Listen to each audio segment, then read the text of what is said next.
day, ma'am. Please introduce yourself. Good day, Madam and Sir. I am Jean Jaslani. I am 34 years old. I am a single parent.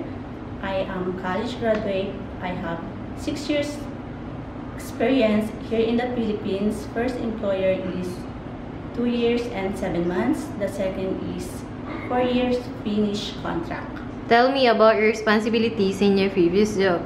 My duties and responsibilities aside from household works, taking care of the kids, washing, ironing, and even gardening. Can you tell us how will you take care of the children, a baby and elderly?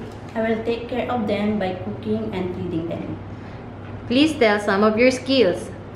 I have finished college graduate and I can cook Filipino foods and I am willing to learn more. What are the traits necessary to be a good domestic helper?